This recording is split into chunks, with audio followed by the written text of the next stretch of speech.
I'm Matt, and I'm just doing a little short video presentation, hopefully short, about how I turned my Legends Ultimate arcade cabinet into a RetroPie machine.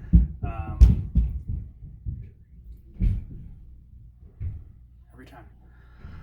I've been wanting an arcade cabinet for a long time. I resisted buying the arcade one-up machines because, to me, it didn't make sense to, at the price point that they were at, have a tiny machine with good IP on it. I mean, I've got retro machines, consoles. I can play Street Fighter on my TV.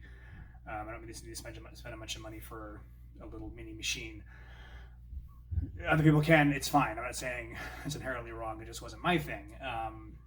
So the Legends Ultimate box, as far as I can tell, is the first kind of broadly available, Sam's Club product that is, instead of being crappy hardware and good IP, it is good hardware and crappy IP. And the games that come on this thing are the absolute stink of the ass. It's 300 games. I can show you the games they decide to showcase to show you how good the system is. Centipede and Millipede. Joe and Mac and Tron are probably the only, somewhat interesting games on there. It said Star Wars. You may have seen that is not the old Vector, arcade game. That is the unplayable Super Nintendo Star Wars game. So the IP was a complete afterthought, but it is a good size. It's a good layout. So I bought it not for the IP, but for the hardware, because the IP is going to come from a RetroPie or a Raspberry Pi running RetroPie, and I'm going to be able to play lots of fun games on it, like this Darkstalkers game you are enjoying.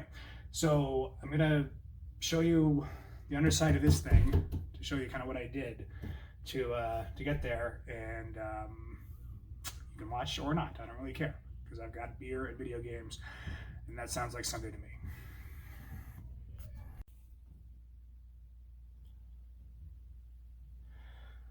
Okay, so this is the arcade top. It comes very easily off. It comes attached to this black box, which is easily removed if you don't mind voiding the warranty. It's just a bunch of screws. And out of the box, the way it's set up is, so you can see there's 6 buttons, and then this is the joystick for each player. The red buttons here are the start buttons. The middle button is kind of a select button, and then this is a rewind button, which in the native programming lets you rewind the game if you make a mistake, which is a nice feature. But it's good to have that extra button because you can use it as a select button for player 2, which I'll explain.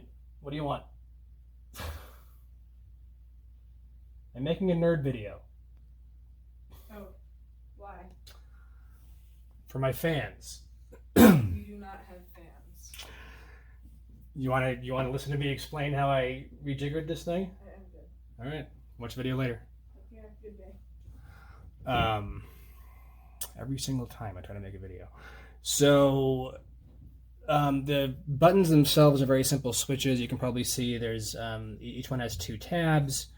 There's a ground tab and a current tab. When you press the button, there's just a mechanism that closes the circuit and sends a signal.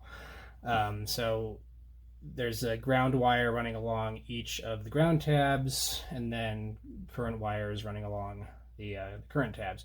Now, what I did, first thing I did, was I ripped out all the wiring that was originally there, because originally, obviously, all the controls were connected to this motherboard, and I think you can see there's the processor there. It's a little mini computer, a PCB, and that is what has the garbage native IP on it, which I didn't want to play. Now, I was hoping I could rip out that board altogether, but I can't, because this board operates as a power converter for the display. This is the power button, and this is what converts the power to the display. You plug the AC adapter in here.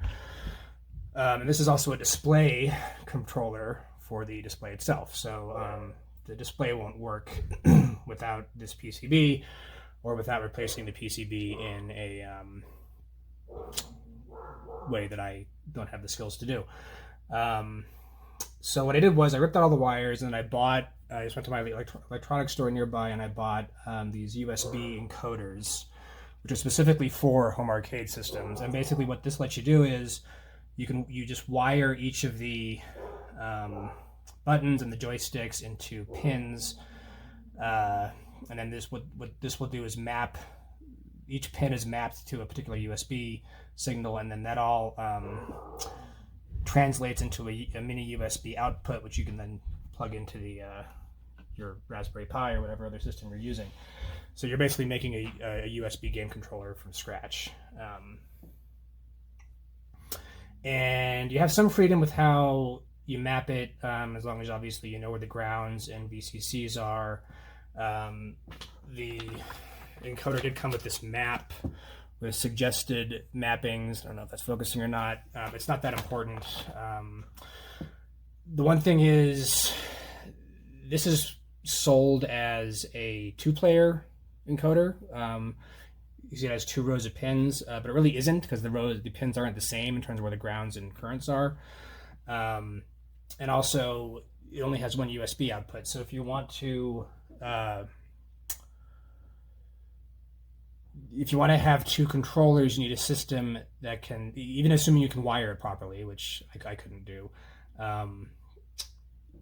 you would need a system that can interpret 1 USB signal as 2 controllers. There is apparently some code you can write into the RetroPie command file that will trick it into doing that, but I tried that and it was a disaster, so I didn't do it. So I just bought a second one for player 2, and I wired them exactly the same, which is apparently another thing you have to worry about with RetroPie. If you have 2 controllers wired differently, then things get bad. So conceptually, it's very simple. It did take me all day yesterday because I kept on screwing it up and trying things that weren't working, but that's basically it. The one thing I couldn't do, 2 things I couldn't do, the trackball, there's no room in any of the controllers to wire that, so I just left that plugged into the main board. And then the flippers, which I believe, so there's a trackball. There's also these rotating knobs, which I'll show you later. And then there are flippers. There are pinball accessories. These things that go on the side of the machine and have inputs into the original PCB that I'm not fooling with, because I really just want the arcade sticks. So that's under the hood, literally, and I'll show you some other things that I had to do to make this work. Okay, so while it's still deconstructed, I can show you I actually took the back out because I need to feed these USB outputs from the USB encoders out the back of the machine into my Raspberry Pi, and I wanted it to be kind of slick and look nice, so I just have those going through the back of the machine. So the only real wart, once this is all put together, is going to be this. This is the external HDMI input.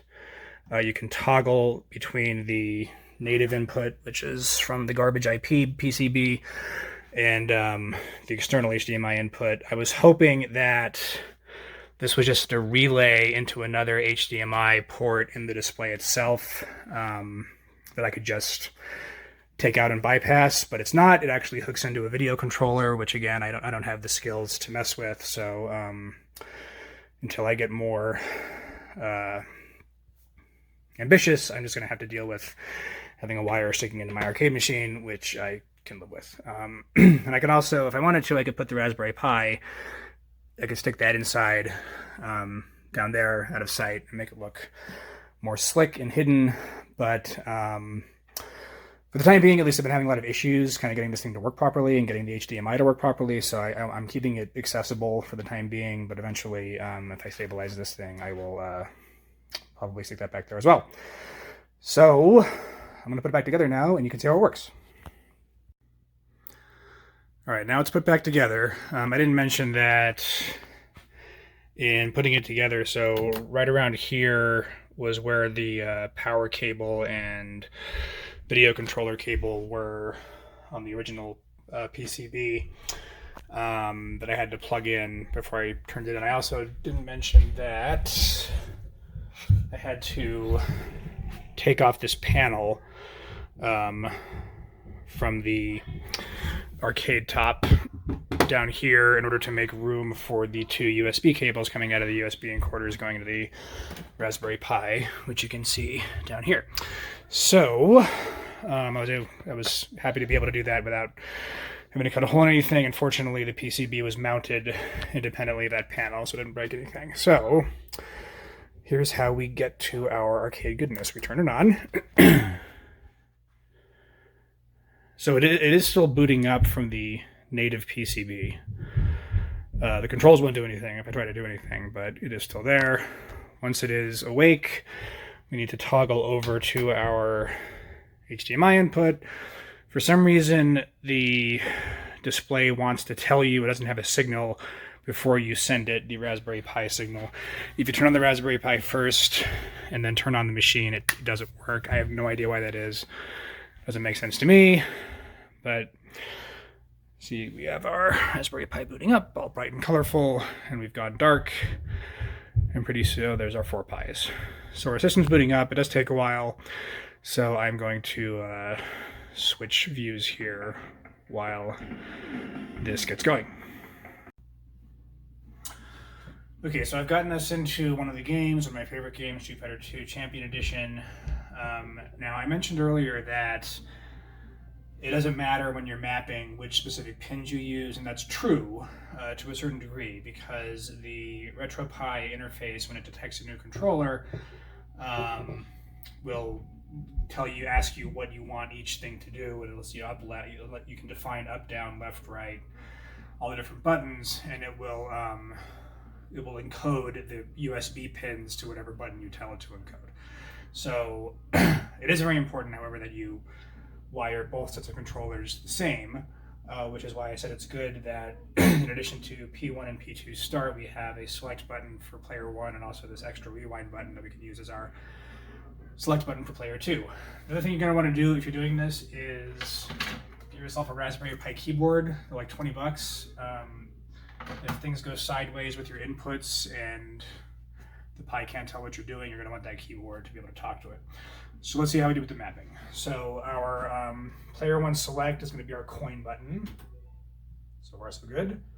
Put 2 coins in, hit player 1 start. Here comes a new challenger. Looking good. Let's just go with Ken and Ryu for old time's sake.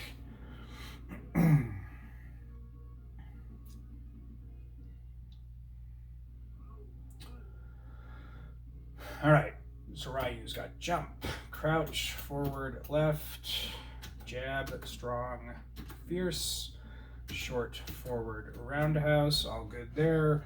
Ken's got jump, crouch, forward, backward, jab, strong, fierce, short, forward, and roundhouse. So we are in business. Fully functional 2-player arcade system. And I've messed around with this to know that that 6-button configuration is going to work for all the Capcom games, the Marvel vs. Capcom, Darkstalkers, all those things. So we've got our fighting game set up, and obviously you can figure out what buttons work for every other game. The way it actually maps for Mortal Kombat is you have punch, kick, high, low, and then block is over here. So it works great, and you're welcome to come over and get your ass kicked.